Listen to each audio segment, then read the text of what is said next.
Hello and welcome to Kiran Commerce Zone. दोस्तों आज हम पढ़ेंगे टाइप्स ऑफ अकाउंट्स के बारे में और साथ ही साथ मैं ये भी बता दूं कि अगला जो नेक्स्ट वीडियो मेरा आएगा उसमें मैं फिर से एमसीक्यूज़ लेके आ रहा हूं। तो जितना आपने पीछे पढ़ा है उससे रिलेटेड और जो आज आप पढ़ने वाले हो इससे रिलेटेड एमसीक्यूज़ मैं अपने नेक्स्ट वीडियो में लेके आऊँगा, तो उसको आप ज़रूर देखें। आज का टॉपिक हम शुरू कर रहे हैं टाइप्स ऑफ अकाउंट्स के बारे में कि अकाउंट्स की कितनी टाइप्स होती हैं। चलिए दोस्तों जान लेते हैं कि अकाउंट्स की कितनी टाइप्स हैं।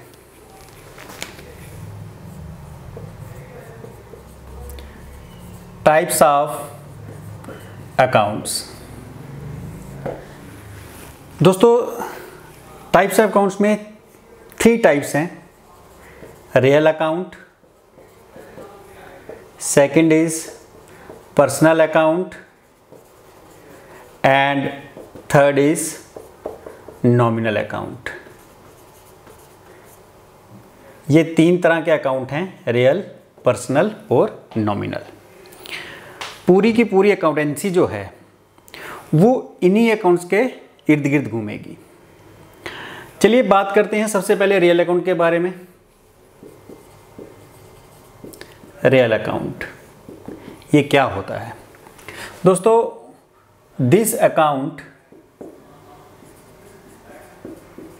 Records transactions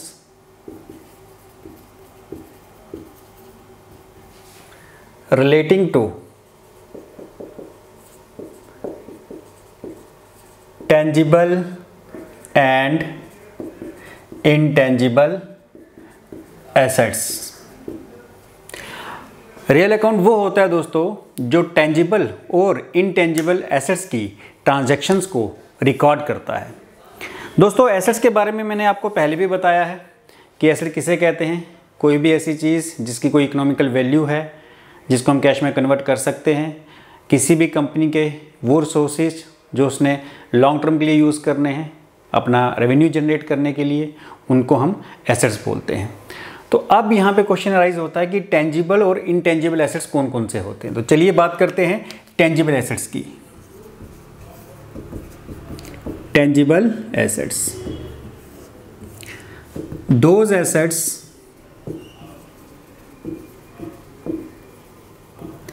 which possess some physical shape or which can be seen or touched are called tangible assets। यानी दोस्तों ऐसे एसेट्स जिनकी कोई शेप है, जैसे कोई चेयर या फर्नीचर, जिनको हम देख सकते हैं, जिनको हम छू सकते हैं, ऐसे एसेट्स को हम बोलेंगे टेंजिबल एसेट्स। तो आपका ये एमसीक्यूज़ का क्वेश्चन हो सकता है कि जैसे फॉर एग्जांपल फर्नीचर कौन सा एसेट, आपको वहाँ पे ऑप्शन दे दी जाएगी कि फर्नीचर कौन सा एसेट है, टेंजिबल है, इनटेंजिबल है, करंट एसेट है या नन ऑफ दिस। इस तरह से ऑप्शंस दी जाएंगी। तो अगर आपको ये पता होगा तभी आप उसको सॉल्व कर पाओगे। तो चलिए दोस्तों इसकी एग्जांपल देख लेते हैं कौन कौन सी। जैसे लैंड, जैसे बिल्डिंग, जैसे फर्नीचर एंड मैनी मोर। मतलब आप अपनी सराउंडिंग्स में जितनी भी चीज़ें देख रहे हो, जिनको हम देख सकते हैं और छू सकते हैं, उनको हम बोलेंगे अकाउंटिंग टर्म में टेंजिबल एसेट्स। चलिए दोस्तों अब बात करते हैं इनटेंजिबल एसेट्स की।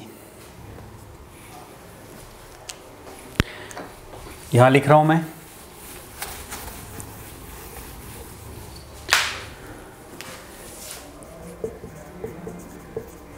intangible assets, those assets which do not possess any physical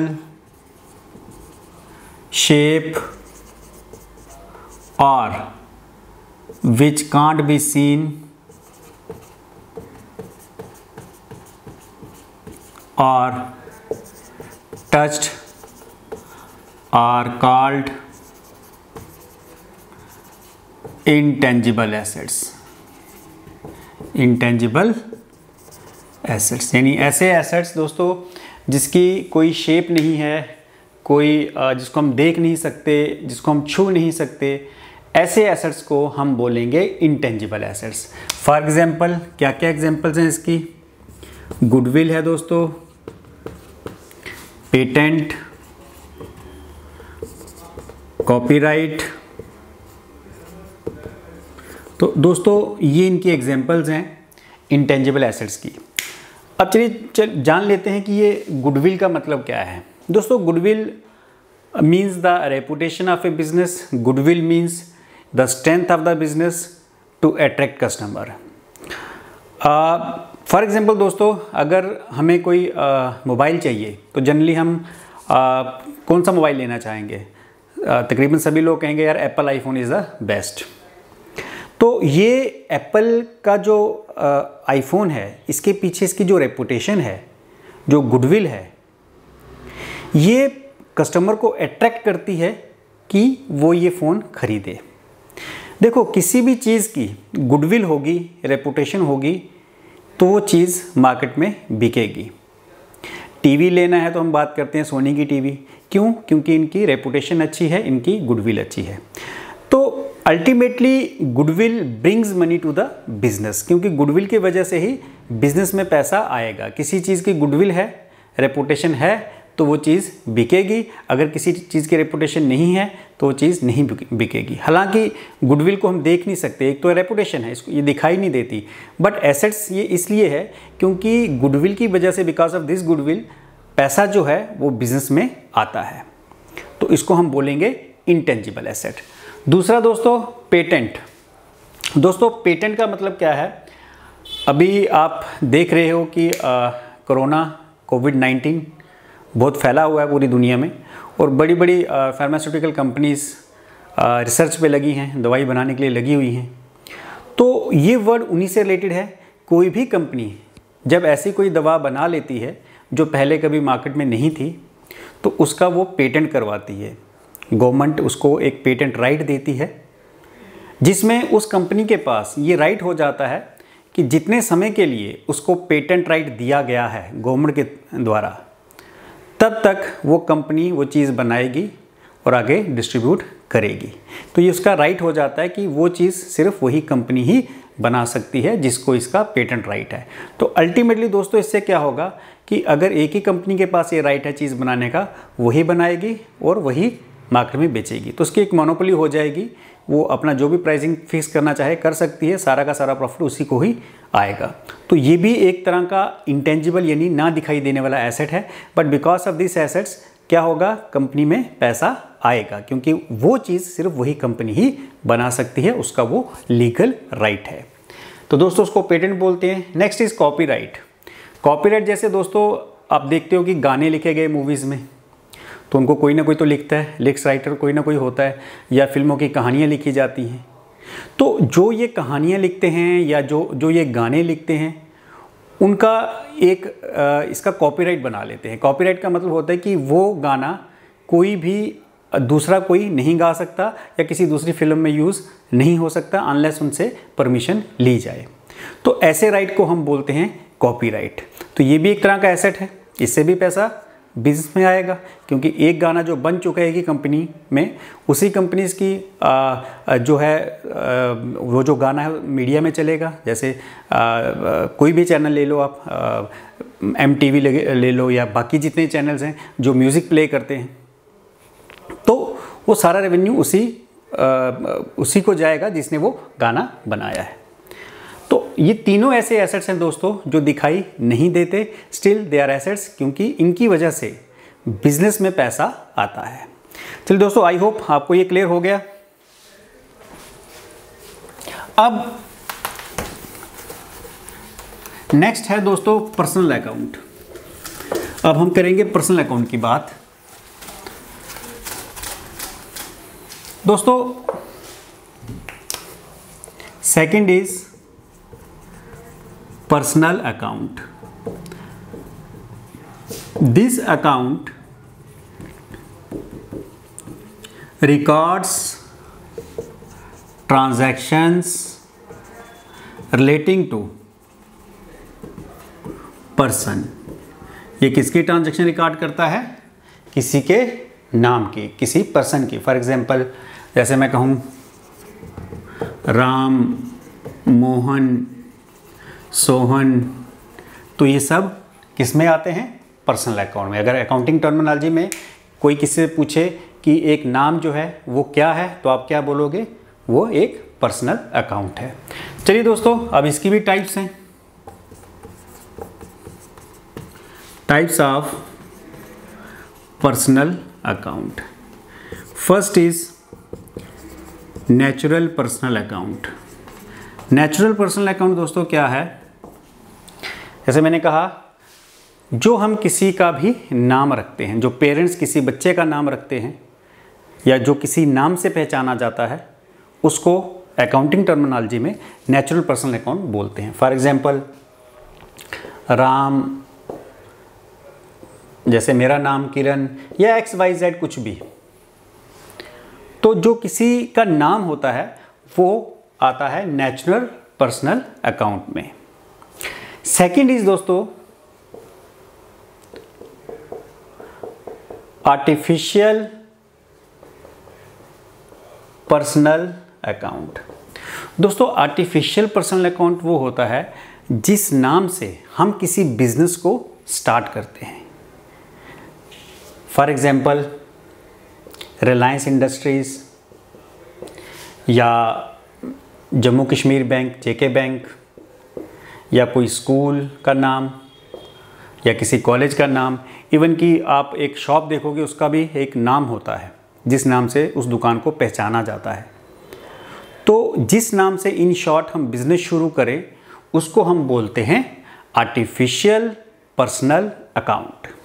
चलिए दोस्तों, थर्ड बात करते हैं, representative personal account. Representative personal account. दोस्तों representative personal account group of person को रिप्रेजेंट करता है। किसको रिप्रेजेंट करता है? Group of person.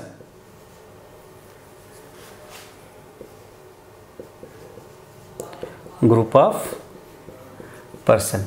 मान लो एक फैक्ट्री है, वहां पे 50 लोग काम करते हैं, तो that group of 50% become representative personal account. Example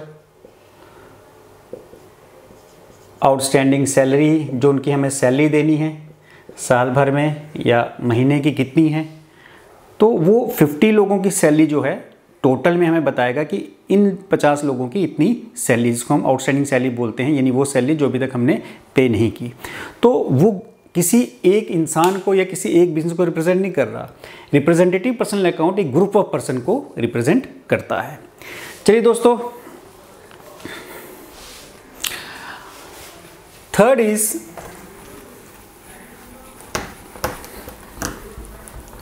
nominal account.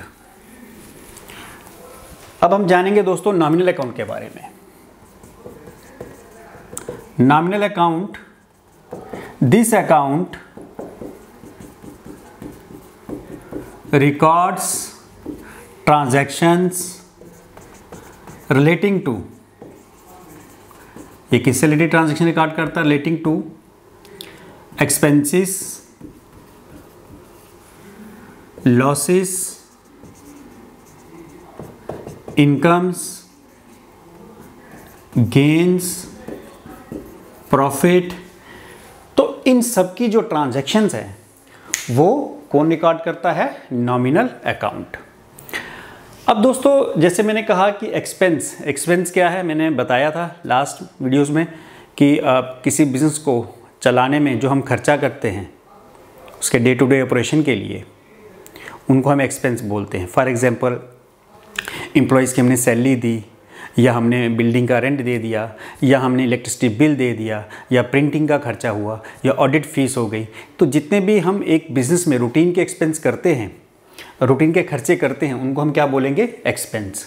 Loss भी मैंने आपको बता दिया था कि बिज़नेस में हमें कई बार लॉस भी होता है, कि हमें जो इनकम है वो कम है और हमारे खर्चे ज़्यादा हैं, तो हमारा वो लॉस निकल आएगा।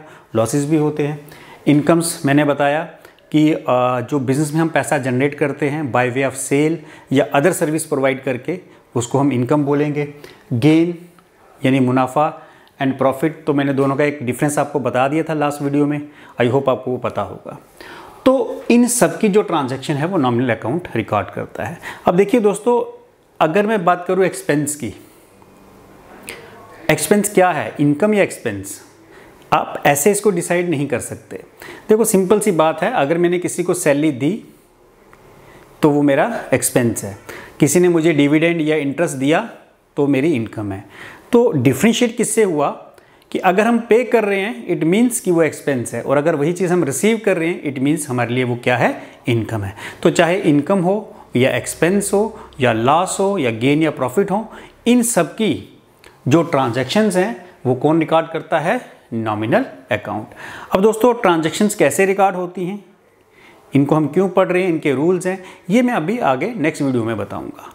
तो आज हमने पढ़ा कि टाइप्स ऑफ अकाउंट्स, कितने अकाउंट्स होते हैं, रियल पर्सन नॉमिनल, उनके बारे में हमने सारा पढ़ा। चलिए दोस्तों एक चीज़ और आज करवाता हूँ, फिर इसको ख़त्म करता हूँ मैं।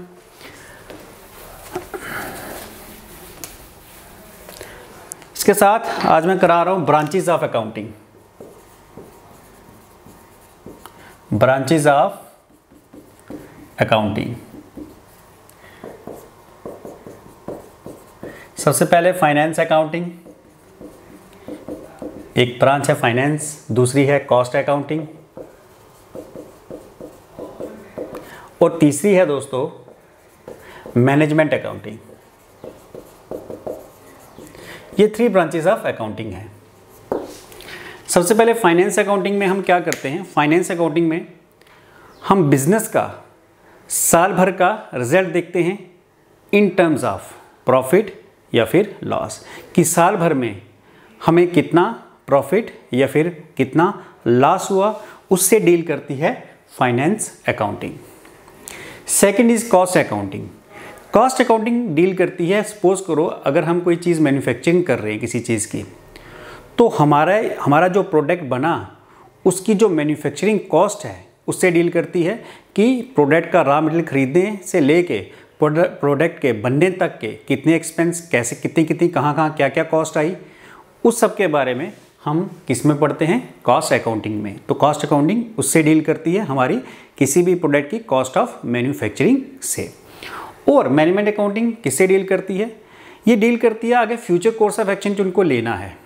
किसी कंपनी के फाइनेंशियल रिजल्ट देखने के बाद जो future course of action decide करना है, फॉर एग्जांपल अगर कंपनी को परचेजेस करनी है तो किस रिसोर्सेज से परचेज करनी है, कहाँ पे उनको इकोनॉमिकल पड़ेगा, या अगर उनको लोन लेना है, या बाकी भी जितने फ्यूचर कोर्स ऑफ एक्शन हैं वो उन सब का काम कौन करता है, वो सब होता है मैनेजमेंट अकाउंटिंग में। मैनेजमेंट अकाउंटिंग उसमें डील करती है। तो दोस्तों आई होप आपको ये भी समझ आ गया होगा। हालांकि इसकी डिटेलिंग मैंने अभी नहीं कराई, तो आगे ज़रूरत पड़ी तो कराऊंगा, इतना सिलेबस में है भी नहीं। तो दोस्तों आज आप ये पढ़ें और याद रखें, कल मैं आपके लिए फिर से MCQs लेके आ रहा हूँ। जितना मैंने आज वाला और पीछे जितना करवाया है उन सब के मैं MCQs आपको कल बताऊँगा। तो वो मैं बोर्ड पे लिखूँगा, आप खुद सॉल्व करना, साथ साथ में उनकी एक्सप्लेनेशन मैं भी दूँगा। फिर आप देखो आपको कितना समझ आया और कितना अभी आपको ज़रूरत है और थोड़ी मेहनत करने की। तो मुझे सब्सक्राइब ज़रूर करें। मैं पूरा का पूरा JKSSB का यहाँ पे करवाने जा रहा हूँ। और साथ ही साथ अगर आप मुझे फॉलो करना चाहते हैं तो डिस्क्रिप्शन में नीचे इंस्टाग्राम और फेसबुक का लिंक आपको मिल जाएगा, आप मुझे वहाँ जाके फॉलो भी कर सकते हैं। थैंक यू दोस्तों, थैंक यू वेरी मच।